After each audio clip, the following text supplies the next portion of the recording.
ጠበቓ ኣሊሃንድራ ኣስካላ እናወረደት ተዓንቂፋ ትወድቕ። ብድሕሪኣ ዝሓልፍ ዝነበረ ፓውል ግና ኣብ ክንዲ ሓዚኑ ዘልዕላ ዝወደቐ ወረቓቕታ ብእግሩ ይረጋግጾ። ዓይንኻ ርአ ምስ በለቶ ወረቐት ከም መሬተይ ትደርቢዮ ኢልዋ ይኸድ። ብኻልእ ገጽ ዝመጸ ሆሴ ዳንኤል ግና ወረቓቕታ ብምልዓል ክሕግዛ ይጅምር። ብድሕሪኡ ኩሎም ናብ ውሽጢ ኣትዮም እስካዕ ስሞም ዝጽዋዕ ምጽባይ ይጅምሩ። ካብኡ ፓውል ንሆሴ ዳንኤል መዓልቲ ኸኣኺል እየንታ ሌባ ኢሉ ይጸርፎ። ሆሴ ዳንኤል ድማ ብሕርቃን ሓለቓ ድሕሪ ሕጂ ደጊምካ ንዓይኒ ምውራድ ከይትፍትን ምናልባሽ ኣነ ድኻ ክኾን ይኽእል እየ እምነት ዘጉድል ዓይነት ሰብ ግን ኣይኮንኩን ኢሉ ይምልሰሉ። ፓውል ቀጺሉ ዝከላኸለልካ ጠበቓ እውን እኮ የብልካን ኢሉ ተስፋ ኸቑርጾ እናፈተነ ጠበቕኡ ይቕሬታ ሓለቓ ኣብዚ ኮንካ ዝኾነ ነገር ተዘይትዛረብ ጽቡቕ ይመስለኒ ኢላ ተጠንቅቆ። ኣብ መንጎ እዚ ጠበቓ ኣሊሃንድራ መጽያ ሒዛቶ ዝመጸት ወረቓቕቲ ነታ ጸሓፊት እቲ ቤት ፍርዲ ትህባ። ንሳ ግና ዝተረጋገጸት ሓንቲ ወረቐት ኣውፂኣ እዛ ወረቐት ክቕበለካ ኣይክእልን ኢላ ተኣብያ። ኣሊሃንድራ በጃኺ ሕጂ ኸቕርበለኒ ተዘይኮይኑ ዓብ ክሳራ ይኽበጽሐኒ እናበለት ትልምን። እታ ጸሓፊት ግና ደጊማ ተዘይምጽያቶ እቲ ዝተበላሸወ ክትቅበላ ከም ዘይትኽእል ትምልሰላ። ካብኡ ኣሊሃንድራ ቤት ጽሕፈተይ ብዝቐረባ እዩ ዝተወሰነ ግዛሃብኒ እሞ ሒዘዮ ክመጽእ ኢላ ተሓታ። እታ ጸሓፊት ግና መዛግብቲ እስካዕ 2 ሰዓት ጥራዮም ክኣትዉ ዝኽእሉ ኢላ ትምልስ። እዚ ዝሰምዐ ሆሴ ዳንኤል ኣሕዚናቶ ብቕንዕና ተስዩ ቤት ጽሕፈት ከበ እዩ ኢሉ ይሓታ። ንሳ ኸኣ 4 ብሎካት ምስ ከድካ ኣማኻሪት ሕግን ጠበቓን ኣሊሃንድራ ዝብል ክትረክብ ኢኻ ኢላ ትምልሰሉ። ካብኡ ሆሴ ዳንኤል እቲ መዝገብ መን ከም ዝብል ንገርኒ እሞ ብጉያ ከም ጸልኪ ይብላ። ንሳ ኸኣ ስምቲ መዝገብ ተዛሪባ ጸሓፊተይ ክትህበካ እያ ኢላ ትሰዶ። ኣብዚ ግዜ ፓውል ንዘይትፈልጥዮ ሌባ ክትኣምኒ ግና የብልክን ኢሉ ይመኽራ። ኣሊሃንድራ ግና ቤት ፍርዲ እስካዕ ዘይወሰነ ኩሉ ሰብ ጥፍኣት የብሉን ኢላ ትምልሰሉ። ንሱ ኸኣ ብመልሳ እናሓረቐ ጸኒሕኺ ነገርካ ንንከይትብሊ ኢሉ ይምልሰላ። ኣብ መንጎ እዚ ሰራሕተኛት ቤት ፍርዲ ወፅያ መዝገብ 324 ኣቶ ፓውል ቪላስ ቬሲዮን ሆሴ ዳንኤል ሄሜኔስን ኢላ ትጽውዕ። ካብኡ ፓውል ምስ ጠበቕኡ ኣለና ኢሎም ናብ ውሽጢ እንትኣትዉ ሆሴ ዳንኤል ንዝብል ጻውዒት ግና ኣቤት ኢሉ ዝምልስ ሰብ ኣይነበረን። እታ ሰራሕተኛ ድሕሪ ምእታዋ ግና ኣሊሃንድራ ክጣበቐሉ ኢላ ተኣቱ። ብኻልእ ገጽ ዳንኤል ብጉያ ቤት ጽሕፈት ኣሊሃንድራ በጺሑ እቲ ዝተባሃሎ መዝገብ ካብ ጸሓፊት ኣሊሃንድራ ተቐቢሉ ይምለስ። ብኻልእ ገጽ እታ ሰራሕተኛ ድማ ናብታ ዳይና ቐሪባ ክብርቲ ዳይና ኣቶ ሆሴ ዳንኤል ኣብ ቆጸልኦ ይተረኸበን ኢላ ትዛረብ። እታ ዳይና ኸኣ ብመሰረት ሕጊ ኣብ ሰዓትና ኸይዲ ፍርዲ ክንጅምር ኢና ኢላ ወሰነት። ካብኡ ጠበቓ ፓውል ተሲኣ ክቡር ቤት ፍርዲ ተኸሳሲ ብዘይምርካቡ ሕጊ ከም ዝተሓሰ ተቖጺሩ ብቕልጡፍ ብፖሊስ ተታሒዙ ንኽመጽእ ትእዛዝ ማእሰርቲ ንኽወጾ ንሓትት ኢላ ትዛረብ። እታ ዳይና መልሲ ከይሃበት ግና ኣሊሃንድራ ብጉያ ኣትያ ኣብ ሰዓተይ ብዘይምርካበይ ይቕሬታ ይሓትት ክቡር ቤት ፍርዲ ጠበቓ ኣሊሃንድራ ይበሃል ናይ ሆሴ ዳንኤል ጠበቓ እየ ኢላ ትዛረቦም። ጠበቓ ፓውል ከኣ ተቃውሞ ንሳ ጠበቑ ምዃና ኣብ መዝገብ ክሲ የለን ክቕጽል ከኣ ኣቶ ሆሴ ዳንኤል ጠበቓ ከም ዘለዎ ገሊጹ ኣይፈልጥን እናበለት ትካታዕ። ኣሊሃንድራ ሕጋዊ መስርሕ ምጥባቕ ኣብ ዝኾነ ሰዓት ክጅመር ከም ዝኽእል ሕግና ይጠቅስ እዩ ብምባል ኮፍ ትብል። እታ ዳይና ኸኣ ቐጺላ ጠበቓ ኣሊሃንድራ ዓሚል ከበሎ ኢላ ተሓታ። ንሳ ድማ ክብርቲ ዳይና ዝመጹ መዛግብቲ ስለ ዝነበርዎ 3 ደቓይቕ ዘንጊዕ እዩ ብቕልጡፍ ሕጂ ክመጽእ እዩ ኢላ ትምልስ።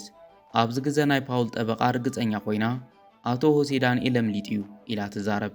እታ ዳይና ብኸመይ ፈሊጥኪ ኢላ ተሓታ። ንሳ ድማ ምኽንያቱ ቅድሚ ደቓይቕ ኣብ ደገ ምሳና ነይሩ እዩ በደለኛ ምዃኑን ፍርዲ ከም ዘይተርፈሉን ምስ ፈለጠ ግና ከምልጥ ወሲኑ ኢላ ትዛረብ።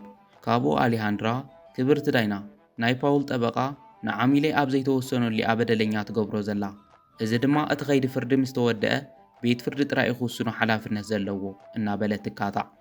እታ ናይ ፓውል ጠበቓ ክብርቲ ዳይና ሕጊ ንምጥሓስ ኣይሓሰብኩን ምስ በለት ኣሊሃንድራ እናስተውዓልክ ተዛረብ ጠበቓ እስካዕ ቤት ፍርዲ በደለኛ ዝብሎ ኩሉ ሰብ ኣብ ቅድሚ ሕጊ ነጻ እዩ ኢላ ትምልስ። ካብኡ ፓውል ተስኡ እዚ እኮ ርኡይ ነገር እዩ በዳሊ ስለ ዝኾነ ምሊጥ እዩ ኢሉ ይዛረብ። እታ ዳይና ግና ብሕርቃን ኣቶ ፓውል ሓንቲ ቃል እንድሕር ደኣ ወሲኽካ ቤት ፍርዲ ብምድፋር ከኣስረካ እየ ኢላ ክተፈራርሖ ትፍትን። ካብኡ እታ ዳይና ክብርቲ ጠበቓ ዓሚልኪ ኣብ ውሽጢ 5 ደቓይቕ ተዘይመጽኡ ቃል ከሳሲ ጥራይ ንምስማዕ ክግደድ እየ ኢላ ትውስን። ብኻልእ ገጽ ፓውል ንጠበቕኡ መጠረሽታ እቲ ሰራሕተኛ ጽሬት እንታይ እዩ ኢሉ ይሓታ። ንሳ ድማ ኣጁኻ ክነሰንፍ ኢና ትብሎ። ብኻልእ ገጽ ኣብ ደገ ሆሴ ዳንኤል ኣብቲ ቤት ፍርዲ በጺሑ እታ ጠበቓኸ ኢሉ ይሓትት። እታ ጸሓፊት ግና ናብ ውሽጢ ኣትያ ኢላ ትምልሰሉ። ብኣግራሞት ከመይ ኢሉ ምስ ሓተተ እታ ጸሓፊት ጠበቓኻ ከም ዝኾነት ገሊጻትለይ ነይራ ትብሎ። ካብኡ ዳንኤል እቲ ሒዝዎ ዝመጸ መዝገብ ሂቡ እንታይ ይፍጠር ከም ዘሎ ምርዳእ ኣብይዎ ጠጠው ይብል። እታ ጸሓፊት ድማ እቲ መዝገብ ተቐቢለዮ ኣለኹ ክትኣቶ ኣለካ ኢላ ትመኽሮ። ብኻልእ ገጽ ውሽጢ ናይ ፓውል ጠበቓ ክብርቲ ዳይና ሰዓት ኣኺሉ እዩ እናበለት ዳንኤል እናጐየ ኣትዩ ሰዓት ስለ ዘይኽበርኩ ይቕሬታ ኢሉ ይዛረባ። እታ ዳይና ኸኣ ደጊሙ ከምኡ ንኸይገብረ ጠንቂቓ ኮፍ ንኽብል ተሓቶ። ካብኡ ዳንኤል ናብ ኣሌሃንድራ ቐሪቡ ብኸመይ ጠበቓይ ደኣ ኮንኪ ኢሉ ይሓታ።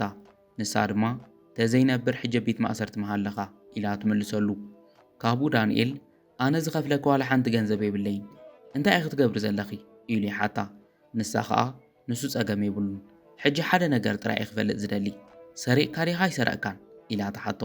ዳንኤል ድማ ብፍጹም ኢሉ ይምልስ። ብድሕሪኡ ታዳይና ነቲ መስርሕ ሕጊ ደጊማ ብምጅማር ንጠበቓ ኸሳሲ በጃኺ ክስ ኸንብቢ ኢላ ተሓታ።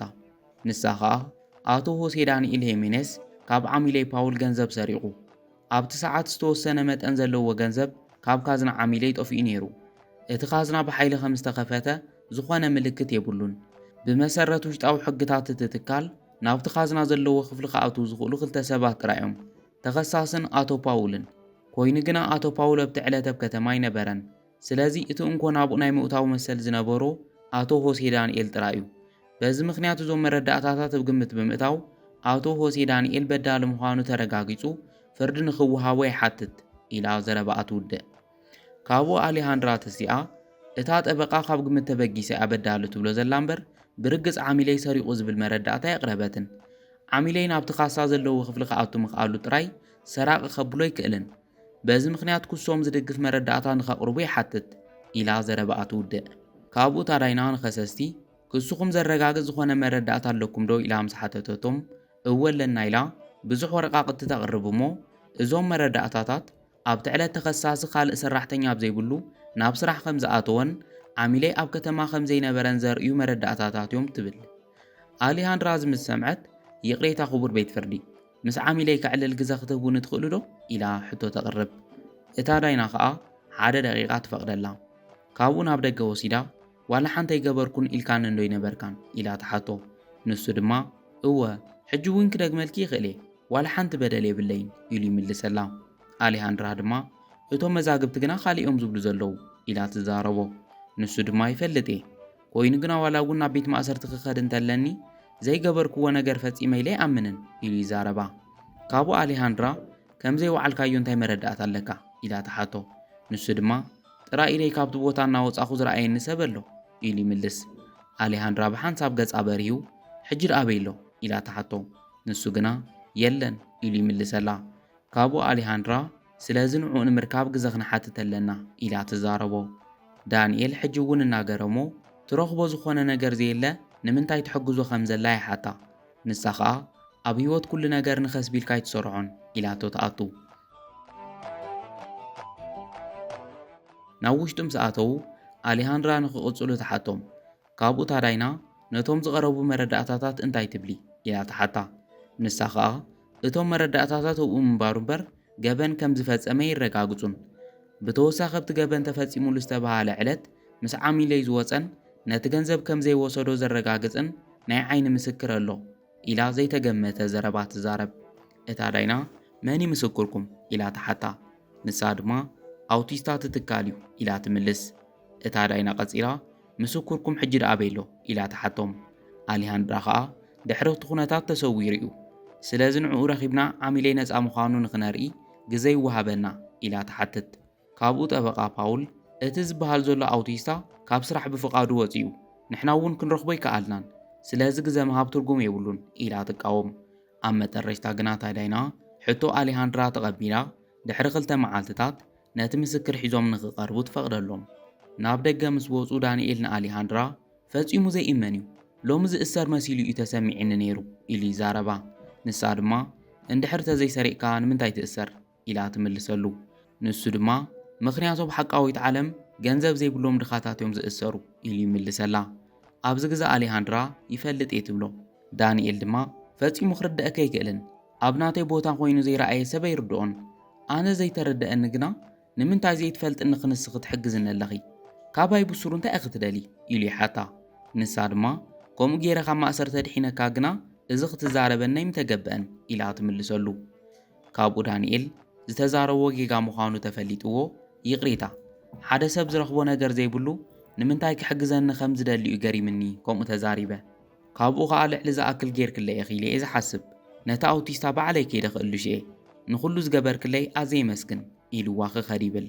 ኣብዚ ግዜ ኣሌሃንድራ ኖቦይለ እየ ዝገብሮ ዘለኹ፣ ብጌጋ 30 ዓመት ተፈሪድዎ ኣብ ቤት ማእሰርቲ ዝሞተ ቦይ ኢላ ትዛረቦ። ንድሕሪት ግልጽ ኢላ ንኒ ፓውል ምስ ረኣየቶም ግና ናብ ዳንኤል ትኸድ። ፓውል ከዓ ናብኦም እናመላኸተ ነቲ ምስክር እዮም እኮ ዝደልዩ ዘለዉ ኮይኑ ግና ፈጺሞም ክረኽቡ ኣይክእሉን ኢሉ ይቕይዐሎም። ኣሌሃንድራ ንሱ ናትካ ሓሳቢ ትብሎ። ንሱ ድማ ንሱ ደሓን ሓቢርና ክንርኢ ኢና ኢሉ ይምልሰላ። ኣሌሃንድራ ገንዘብ ስለ ዘለካ ጥራይ ሓያል ኢልካ ተኣምን ኢላ ተሓቶ። ፓውል ድማ ብኹርዓት እወ ኢሉ ይምልስ። ኣሌሃንድራ ከዓ ሓይሊ ምስ ትዕቢት ሓደገኛ ነገር እዩ ኢላ ትምኽሮ። ኣብዚ ሰዓት ጠበቕዎ መንጎ ብምእታው ንዓሚለይ ክተፈራርሑ የሪ ክትፍትን ዘለኺ ኢላ ተጠንቀቓ። ኣሌሃንድራ ከዓ ኣይኮነን ከም መሓዙት ኢና ንዕልል ዘለና ኢላ ትምልስ። ንሶም ምስ ከዱ ኣሌሃንድራ ነታ ኣውቲስታ ሎሚ ክንረኽቦ ኣለና ኣበይ ከም ዘሎ ይትፈልጥን ኢላ ተሓቶ። ዳንኤል ከዓ ብፍጹም ኮይኑ ግን ኣብ እንዳ ፓውል ፌርናንዶ ካብ ኣዝማዱ ዝቕበሎም ዝነበረ ደብዳቤታት ኣለዉ፣ ምናልባሽ ዝኾነ ሓበሬታ ወይ ድማ ኣድራሻው ክንረክብ ንኽእል ንኾን ኢሉ ይምልሰላ። ኣሌሃንድራ ጽቡቕ እቶም ደብዳቤታት ኣበይ እዮም ዘለዉ ኢላ ተሓቶ። ንሱ ድማ ኣብ እንዳ ፓውል ኢሉ ይደግመላ። ኣብዚ ግዜ ኣሌሃንድራ እዚ ብፍጹም ክኾነ ኣይክእልን፣ ኣብቲ ገዛ እንድሕር ደኣ ተታሒዝካ ወዲ ኢልና እዩ ትብሎ። ዳንኤል ግና እንድሕር ተዘይረኺብናዮ እውን እኮ ወዲ ኢልና እዩ ኢሉ ይካትዓ። ካብኡ ኣሌሃንድራ እሺ ኮይኑ ግና ኣነ እውን ምሳኻ ክኸደ ኢላ ተሓቶ። ዳንኤል ድማ ኣይኸውንን፣ ምኽንያቱ እዚ ኣዝዩ ሓደገኛ ክኾን ይኽእል እዩ፣ ካብኡ ኻ ካብቲ ክትገብርዮ ዝግባእ ንላዕሊ ኢኺ ጌርክለይ ይብላ። ንሳ ድማ በጃኻ ከምኡ ኣይትበል፣ ንስኻ እውን እኮ ንዓይ ክትብል ናትካ ጉዳይ ኣብ ዘየለኻሉ ክካየድ ወሲንካ ኢኻ፣ ስለዚ እስካዕ መጠረሽታ ክሕግዘካ እየ ንዓና ይግዳ ኢላ ሒዛቶ ትኸድ። ካብኡ ተተሓሒዞም ናብ እንዳ ፓውል ገዛ ይኸዱ። ፓውል ኣብ ገዝኡ እናተፃወተ ዳንኤል ነቲ ደብዳቤ ከምፅእ እንትኸድ ንሳ ከዓ ናብ ፓውል ቀሪባ ከመይ ውዒልካ ኢላ ተሓቶ።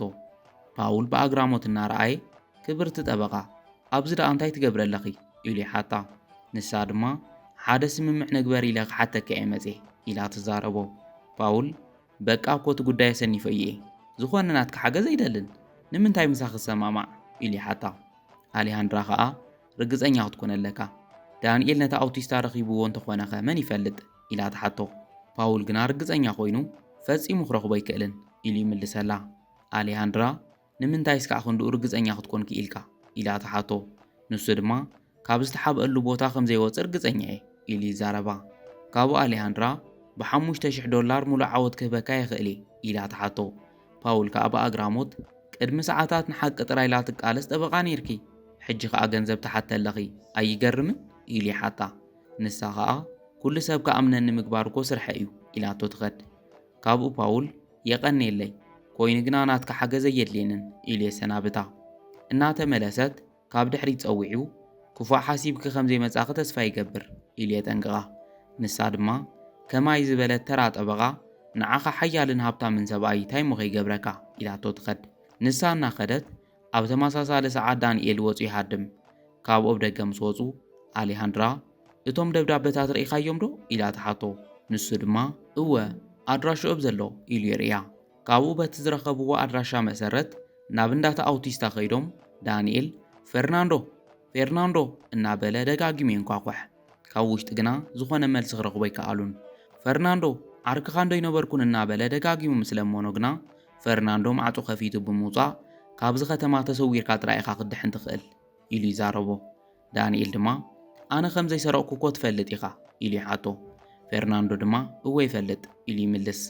ካብኡ ሆሴ ዳንኤል ስለዚ ኣብ ቤት ፍርዲ ንጽህና ይመስክረለይ ኢሉ ይልምኖ። ፌርናንዶ ግና ከም ተሓስቦ ይኮነን ኣዝዩ ሓደገኛ እዩ፣ ፓውል ረብሑኡ ንምርካብ ዝኾነ ነገር ካብ ምግባር ዘይምለስ ጨካን እዩ ኢሉ ይዛረቦ። ሆሴ ዳንኤል ድማ እንድሕር መስኪርካለይኮ ናብ ቤት ማእሰርቲ ስለ ዝኣቱ እዚ ኩሉ ነገር ከብቅዕ እዩ እናበለ ይልምኖ።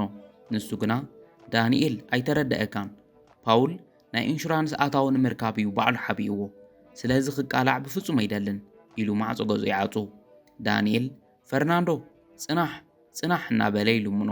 ተስፋ ቆሪጹ ምስ ከደ ግና ስቂላ ክትዕዘብ ዝወዓለት ኣሊሃንድራ ናብ ማዕጾ ቀሪባ ፈርናንዶ ዋላ ሓንቲ ዘይበደለ ሰብ እናተኣሰረ ስቂልካ እንተሪኢኻ ሙሉእ ህይወትካ ናብ ዘይትወፅኦ ጣዕሳ ኢኻ ክትኣቱ ኢላቶ ትኸድ።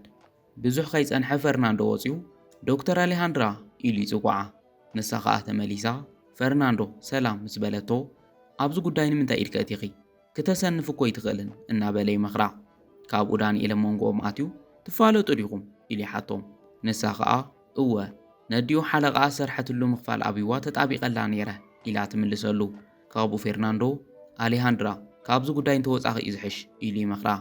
ንሳ ድማ እንድሕር ካብቲ ዓወት ዘይሕሰብ ዝመስል ዝነበረ ናይ ኣዲኻ ጉዳይ ተዝወፅእ ነይረ እንታይ ክፍጠር ከም ዝኽእል ሓሲብካዮ ትፈልጥ ዶ ኢላ ትሓቶ።